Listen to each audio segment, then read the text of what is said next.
Yes! So, sino po ba dito yung mga nakakilala na sa akin?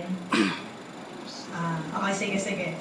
Sino pa yung mga hindi nakakilala sa akin? Ayan, marami. So, sige, gaganahan ako nito para mag-share. So, okay lang po bang magpakilala ako? Yes! Actually, no, isa lang naman po ako sa isa sa mga pinakabata dito sa buong mundo na nangarap lang naman na dito sa buong industriya natin, lalo-lalo na po sa AIM Global. 8 months ago, nasabi na naman rin po ni Upline, 8 months ago naman din po, nandyan naman din po ako nakaupo. Nasabi ko, yan nandyan. Yang nagsasalita na yan, yung taong na yan, ang ganda-ganda ng mga sinasabi, balang araw ako rin yan.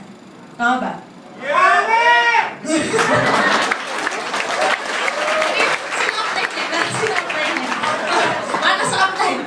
Ako po kasi, no, so magpapakilala lang po ako. My name is Jasmine Galuna. I am 18 years old. So sa mga nakakaalam po dito at mga nakakakilala, alam naman po nila na nag-join po ako dito sa AIM Global. I was 17. So ako po yung tipo ng bata po na ginusto ko po talaga mag-networking. Na kahit ano pa po yung maging hadlang, wala po akong pakialam. Kasi once may isang tao na nagsabi sa akin, ano ba ang mas importante sa'yo? Yung boses nila o yung pangarap mo? Pangarap mo, tama ba? So, ang nanay ko po, ang very, very, very mean and negative, pinaka-negatibo pong person sa buong buhay ko. Nandi po nung time po na nag-decide po ako na gusto ko yumaman sa networking. Ang nangyayari po, tama po ba ako sa network marketing, inaano po tayo sa, nagtitraining po tayo, sobrang late, tama po ba?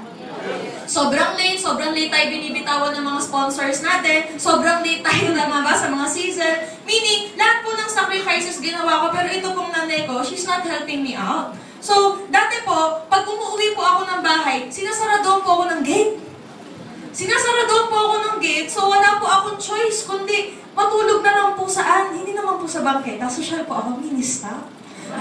Mini-stop 7-Eleven, hanggang yung time na yun, gabi-gabi na po ako nandun. Hanggang ang nangyayari po, nare-recruit ko na po pati mga customer, pati call center po na kumakain doon.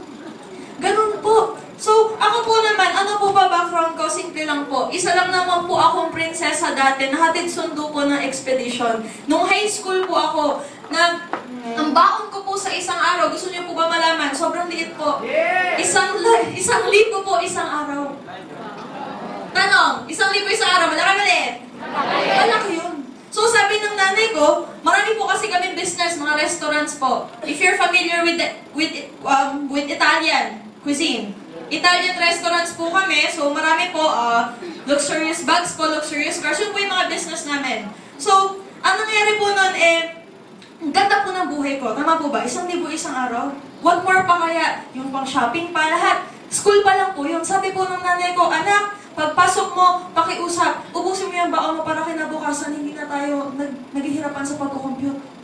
Ma, masyado tong malaki. Libre mo yung mga dukha mong kaklase, ha? Libre mo. So, ganun po yung naging buhay ko. So, para po sa akin, mahirap po bang pera o madali lang? Madali lang. Hingi lang, mga penge. Parte po ako ng COD.com.ph. Ano po yun? May pera ka nga, care of daddy, care of mommy.ph, palaging hingi. Tama ba? Palagi po hingi. So, para po sa akin, di po mahirap ang pera dahil parang ATM lang po yung nani at tatay ko. Pero tama po ba? Ang mundo po natin, para po yung isang wheel, isang gulong na minsan you're up, minsan you're down. Tama po ba?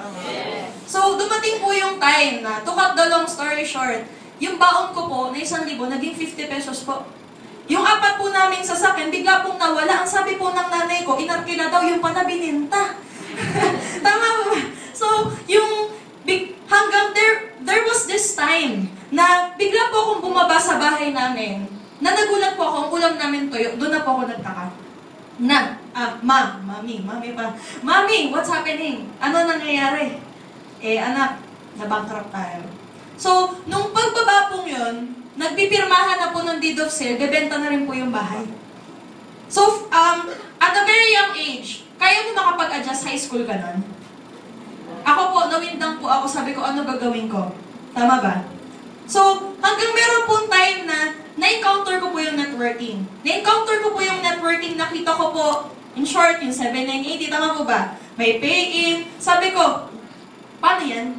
Pero sabi ko nga, 2 klase ng tao sa buong mundo, marasol o maparaan, saan ka ron? You can either make money or you can make excuses. But remember, you can never do both.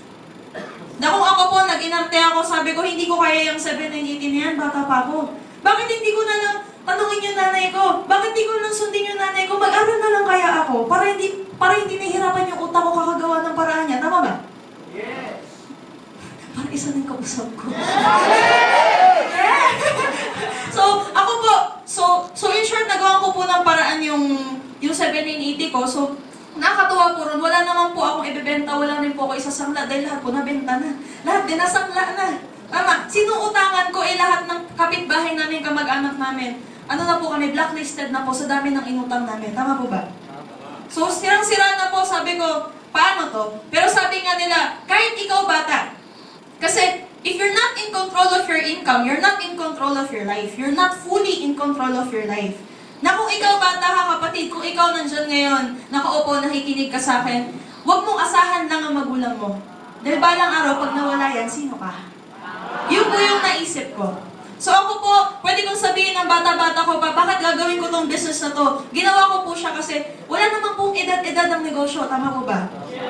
Depende po yan kung gaano po kalaki yung pangarap mo. Kung gaano po kalaki